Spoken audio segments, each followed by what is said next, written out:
A very warm welcome to all of you on the Prince Civil Services YouTube channel. My name is Chitranshu Pandey, and today in this video I am going to discuss with you all a very important current topic, and that is G7 Summit.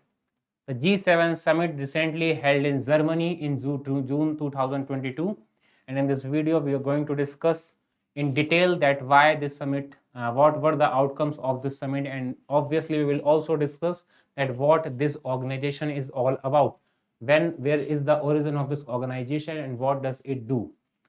So let's move forward with the video. As you all know, this topic belongs to the UPSC examination GS paper 3, and the subtopics are important international institutions and global groupings. So in this video we will first discuss that why this topic is in news. So as you all know, the recent summit of G7, that's why this topic was in news recently. Then we will further discuss what is this G7, what is this group of 7. We will discuss in detail, and then at last we will discuss the major outcomes of this summit. So let's start the video. But before moving forward with the video and the content, I would like to draw your attention to Prince College Sikar. Prince College is India's first college that is offering you to complete your graduation simultaneously with the preparation of some prestigious exams like UPSC and RAS. In this college, you can not only prepare yourself for the graduation exams in the 3 years, but also you can prepare yourself for the IAS and RAS.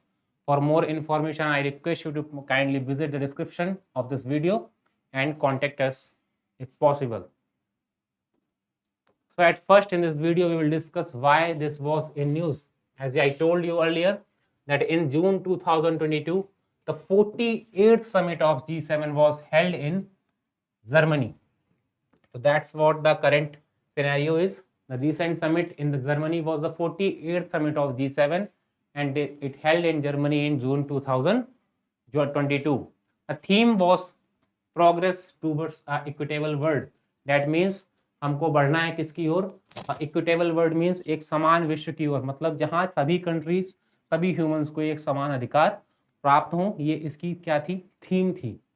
German presidency has invited a few countries as well, and that were Argentina, India, Indonesia, Senegal, and South Africa. So these were the 5 countries that were invited by the president of this summit, Germany. As you all know, Germany's current chancellor is Mr. Olaf Scholz. So Olaf Scholz invited Argentina. Our Prime Minister Narendra Modi also took part in this summit. India, Indonesia, Senegal, and South Africa. This was the reason that G7 was in news again. So basically, what is G7 all about? So the G7 is an informal forum.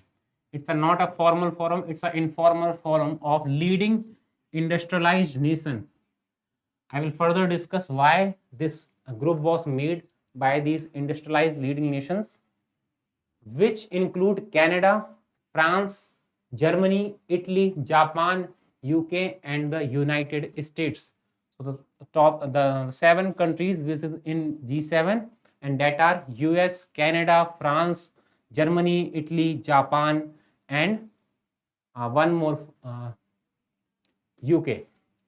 So these are the 7 countries that are in G7, and they meet annually in any of these countries, and that's called the summit. There was the 48th summit of G7 held in one of these nations, that is Germany. The first World Economic Summit of G6. So this was actually G6 before they included Canada in 1976. Before that, there were only 6 nations, excluding Canada from this list.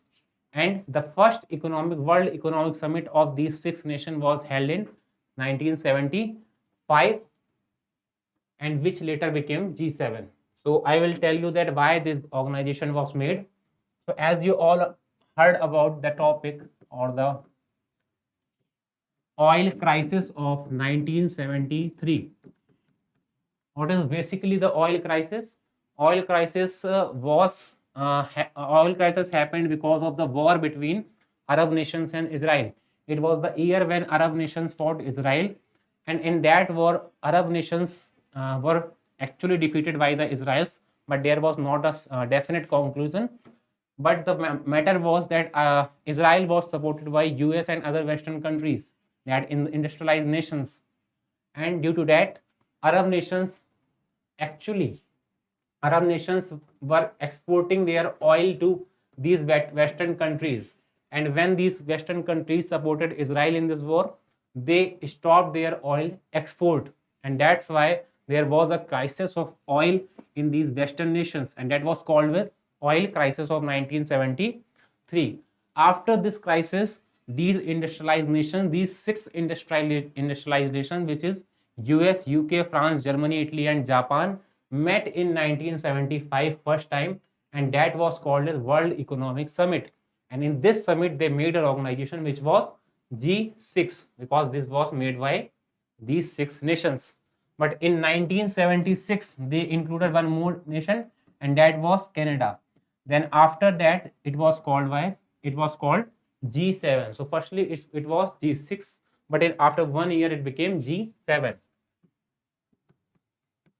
Then in 1998, they again included one more nation, and that was Russia.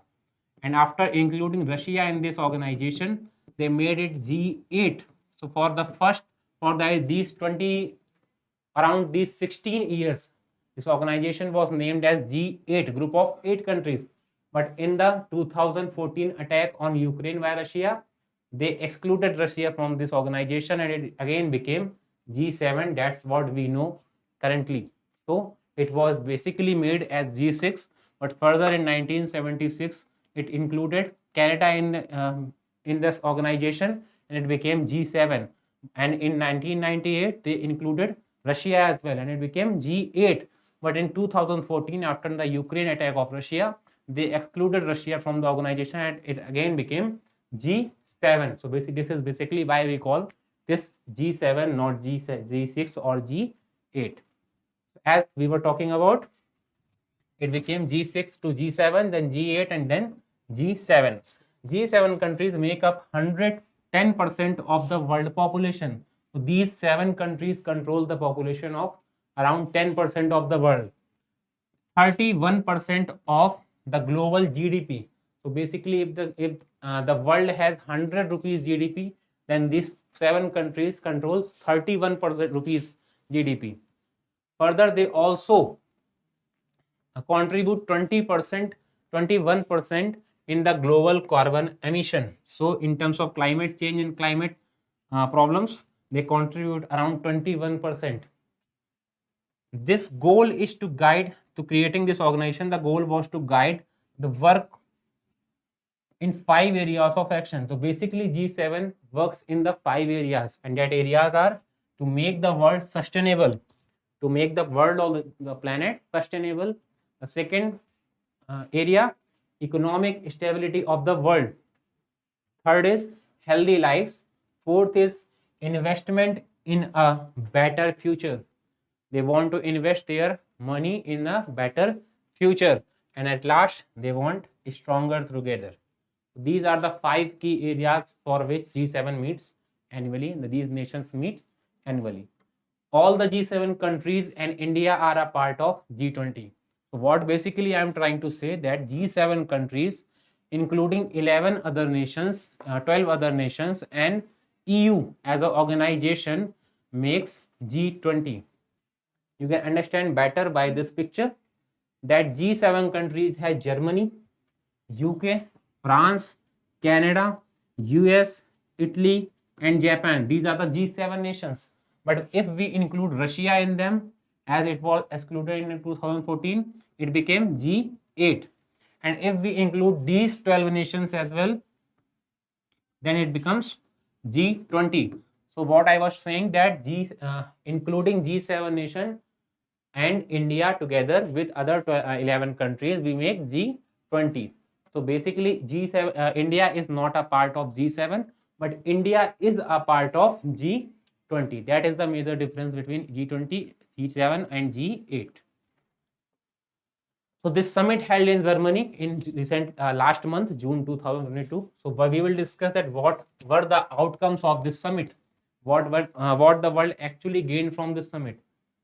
So first outcome was the Global Alliance on Food Security. These leaders met and decided that they will make a global alliance on the food security, and the aim of this alliance will be to increase global food and nutrition security. This was the first major outcome to be noted. The second major outcome of this summit was a partnership for global infrastructure and investment, which was called PGII. It was basically a partnership to create a fund to help that developing nations to make their infrastructure better. So basically, they will mobilize around 600 billion US dollars over the next 5 years to deliver game-changing and transparent infrastructure projects for the developing and middle income nations. So it will be a fund to help developing nations for the infrastructure. These leaders adopted a communique to jointly defend universal human rights and democratic values. Basically, these nations are democratic and they want to promote democratic values in the world. Also, they want to defend universal human rights. These were the dialogues in G7 summit.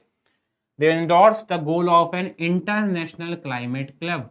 One more thing to remember, or one more thing to be noted down, that they want to create they created an international climate club. And what will be the objective of this club?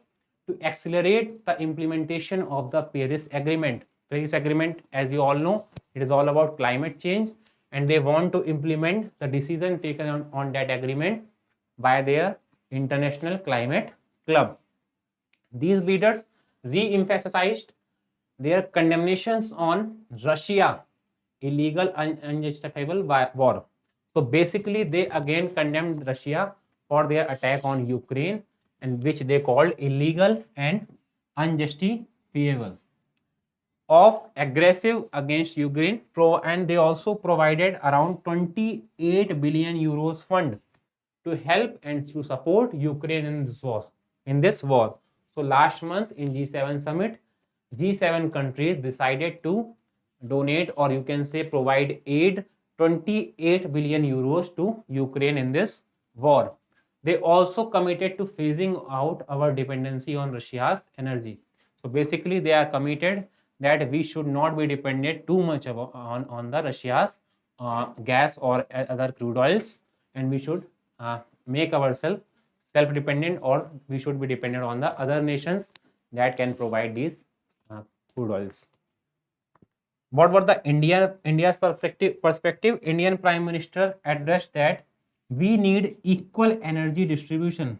As you all know, the price of the crude oil came to a record high during the war, and the petrol and diesel price in India was also hit the peak of around 110 rupees petrol per liter in some states of India. So Indian Prime Minister in this summit, as I told you that German president has invited 5 nations in the summit, India also took part after not being a G7 member in this summit, and Indian Prime Minister said that we need equal energy distributions among the population of rich and poor nations. Also, after the Russia-Ukraine crisis has pushed the energy prices to a record high. So Indian Prime Minister actually addressed that and said that we should, what should we do? We should equally distribute the energy among the rich and poor nations. So this was all about the G7 recent summit held in Germany, and we knew that we discussed that what is G7 and what were the major outcomes of this summit. If you like this video in any point of view, then please hit the like button and share with your friends and subscribe to the channel. Thank you.